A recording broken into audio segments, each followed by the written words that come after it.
अस्सलामुअलैकुम नाज़रीन, आवाज़ वतन न्यूज़ के साथ मैं हूँ शाना ज़हरा।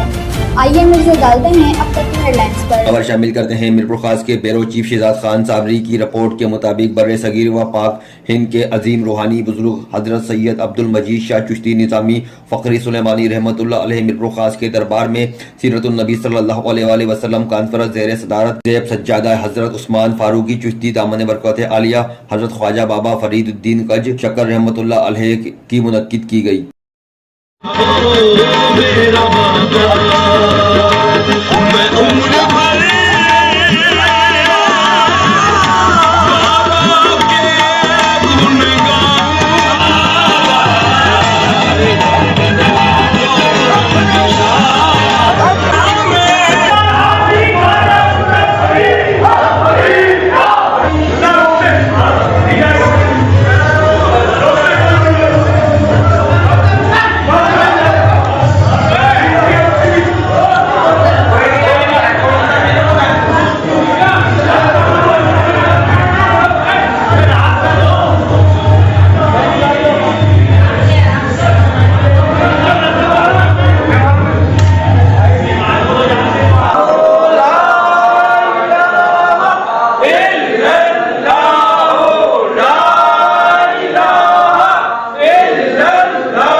हुजूर दरबार की तोसी का काम हो रहा है, आसानी के लिए अब दुआ फरमा दीजिए।